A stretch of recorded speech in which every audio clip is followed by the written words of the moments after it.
The woman hit the ground like a sack of grain, her dark hair spilling across the weathered planks of Thomas Brennan's barn door. He'd been carrying feed when he heard the thud, soft, final, like something precious breaking. Thomas dropped the grain sack and knelt beside her. Dust motes danced in the late afternoon light as he checked for breath, for pulse, for any sign this wasn't what it looked like.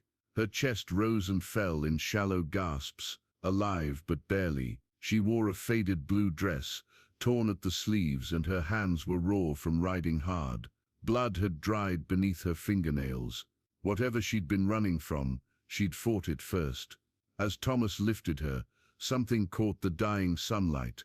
A thin gold band on her ring finger, nearly hidden by dirt and exhaustion. He shouldn't have looked closer. Should have carried her straight to the house, called for Doc Henderson, minded his own business like he'd learned to do these past 5 years.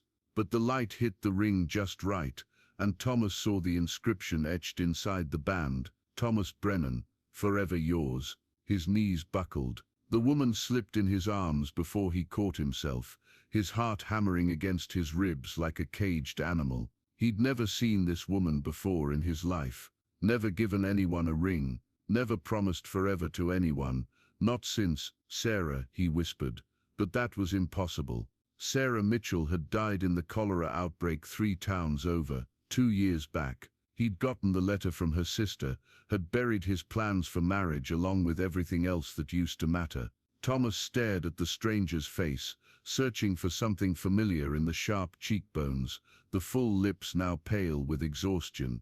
Nothing. She was beautiful in a wild, desperate way, but she was no one he knew, yet she wore his name like a promise. He carried her into the house, laying her on the narrow bed in his spare room. Her breathing had steadied, but she remained unconscious, one hand curled protectively around something pressed against her chest. Thomas tried to see what she held, but her grip was iron-tight even in sleep. Outside, thunder rumbled across the plains, though no clouds darkened the sky. Thomas had learned to read the signs out here.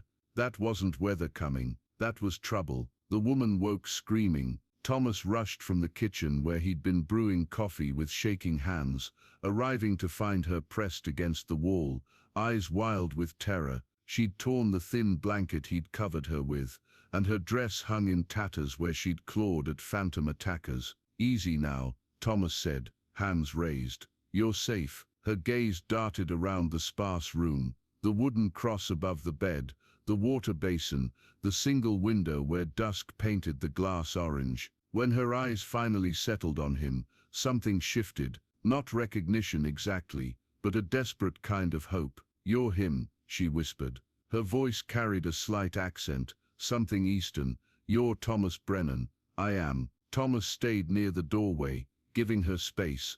"But I don't know you." She laughed, bitter and broken. "No, I don't suppose you would." She held up her left hand, the ring catching lamplight.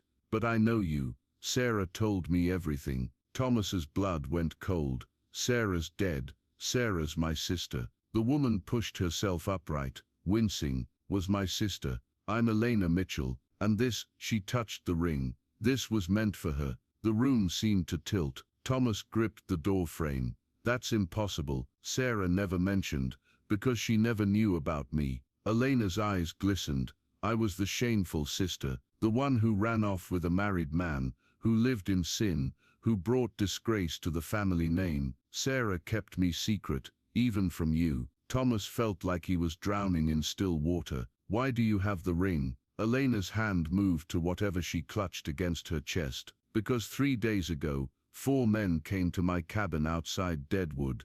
They were looking for something Sarah hid before she died. Something she'd written in her letters about you, about this place." "What kind of something?" "Gold, Thomas. A map to gold." Elena's voice dropped to barely above a whisper. "The kind of gold that men kill for, the kind that makes good people do terrible things." Outside, hoofbeats echoed across the hard-packed earth, slow, deliberate, like riders who knew exactly where they were going. Thomas moved to the window and peered through the curtain. 4 silhouettes on horseback sat motionless on the ridge overlooking his property, waiting. "They followed me," Elena breathed. "I'm sorry, I thought I'd lost them in the canyon, but you led them straight to me." Thomas turned from the window. His hand moved instinctively to the gun belt hanging on the bedpost. "And now they think I have whatever they're looking for." Elena finally opened her clenched fist. In her palm lay a folded piece of paper, edges brown with age and handling. "Sarah left this for you, in case something happened to her." The hoofbeats were getting closer. Thomas unfolded the paper with fingers that betrayed nothing of the storm raging in his chest. Sarah's careful handwriting filled the page,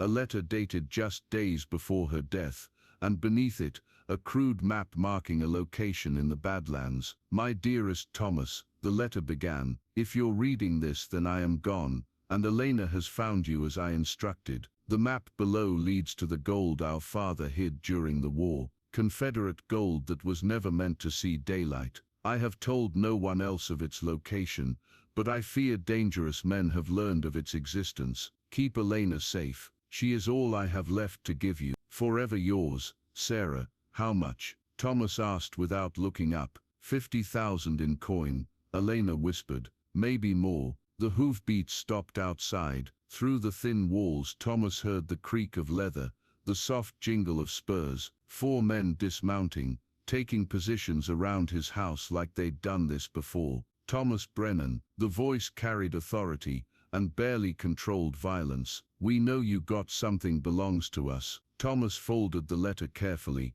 slipping it into his vest pocket, alongside the weight of decisions he'd never wanted to make. His spare rifle hung on pegs above the fireplace. His sidearm waited on the bedpost. Between him and 4 armed men, the mathematics was simple and brutal. "Stay quiet," he told Elena. "Whatever happens, don't come out of this room." But Elena was already moving, pulling a small derringer from her boot, the one place they'd apparently missed when they'd searched her before she ran. "I won't hide while you die for my mistakes. This ain't your fight anymore." Thomas strapped on his gun belt. "It's mine now." A rifle shot splintered the front door. Wood exploded inward as heavy boots kicked through what remained. Thomas heard them moving through his house, overturning furniture, smashing his meager possessions, searching for something they'd never find in 1,000 years. "Last chance, Brennan," the voice called out. "Send out the girl and the map, and maybe we let you keep breathing." Thomas met Elena's eyes in the lamplight. She was scared, terrified, but there was steel underneath the fear. Sarah's sister, sure enough. The Mitchell women had always been fighters. "The window," Thomas whispered, gesturing toward the back of the room. "There's a path through the wheat field. Follow it to the creek, then head north until you hit the main road. I won't leave you, you will." Thomas checked his rifle, his movements efficient and deadly calm, because that's what she would have wanted. Elena pressed the derringer into his free hand. "Then take this." And Thomas, she stood on her toes, pressing her lips briefly to his cheek. "Thank you for loving her." The bedroom door exploded inward just as Elena slipped through the window into the gathering darkness. The first man through the door was bigger than Thomas had expected, broad-shouldered with scars mapping his face like a poorly drawn chart. His rifle swung toward the window where Elena had vanished,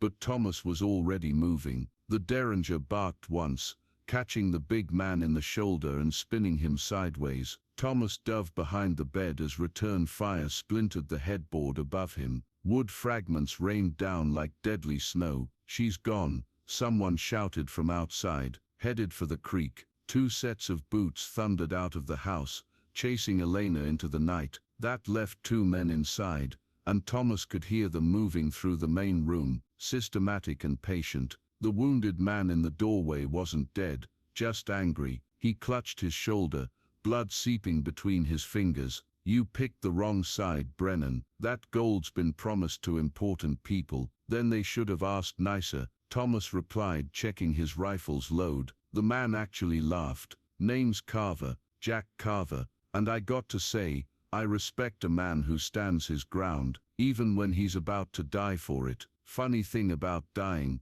Thomas said. "It's easier when you're doing it for the right reasons." Carver shifted position, trying to get a better angle on Thomas's hiding spot. "What you know about that girl, about why she come running to you?" "I know she's kin to someone I cared about." "That's enough." Sarah Mitchell was a fool, Carver spat. Could have been rich, could have shared that gold with the right people, and lived like a queen. Instead she died protecting secrets that got her nothing. Thomas felt something cold and final settle in his chest. You killed her.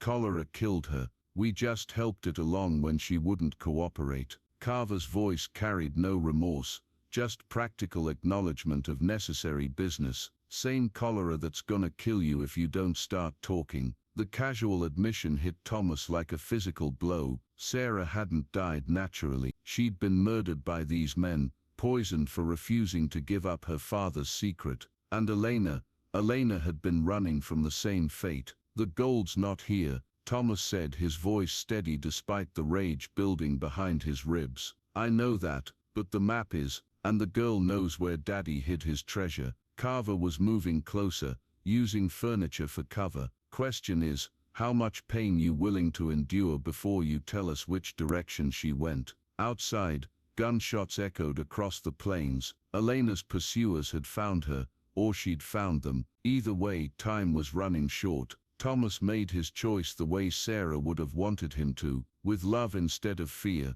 protection instead of self-preservation. He stood up from behind the bed, rifle ready, and faced Jack Carver like a man walking into church. Come on then, Thomas said quietly, let's finish this. The gunfight lasted 30 seconds, and felt like 30 years. Thomas put 2 rounds center mass into Carver before the man could bring his rifle to bear. The other gunman came through the front door shooting wild, and Thomas dropped him with Sarah's derringer, the little gun that had somehow found its way back into his hand when he needed it most. Silence fell over the house like a shroud. Thomas checked both bodies, confirming what he already knew, then stepped outside to listen for Elena. The night had gone quiet except for the distant sound of horses running hard toward the horizon. He found her 20 minutes later, crouched behind a fallen log near the creek. She was unhurt but shaking, clutching a smoking rifle she'd apparently taken from one of her pursuers.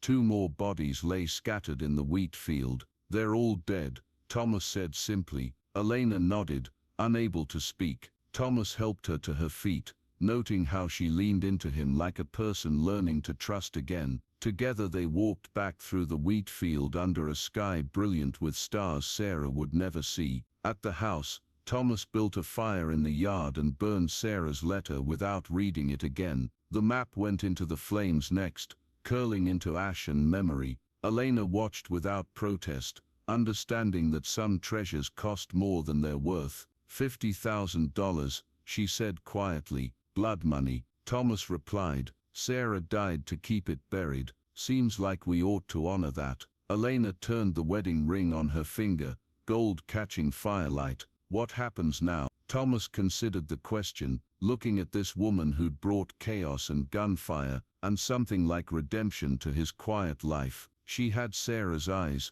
he could see it now, and Sarah's stubborn courage, but she was her own person, shaped by different choices and harder roads. Now we bury these men and get on with living, he said. Together, if you've a mind to. Elena slipped the ring from her finger, and pressed it into Thomas's palm. This was meant for Sarah, not for me. Thomas studied the inscription, forever yours, and thought about promises made and kept, about love that survives death and finds new forms. He slipped the ring onto his own finger, where it fit perfectly. Sarah's gone, he said, but maybe forever doesn't have to be. Elena smiled for the first time since collapsing at his barn door, and Thomas saw their future stretch out like the endless plains, uncertain, dangerous, but full of possibility. Years later, when their children asked about the gold ring their father wore, Elena would tell them about their Aunt Sarah, who died protecting secrets,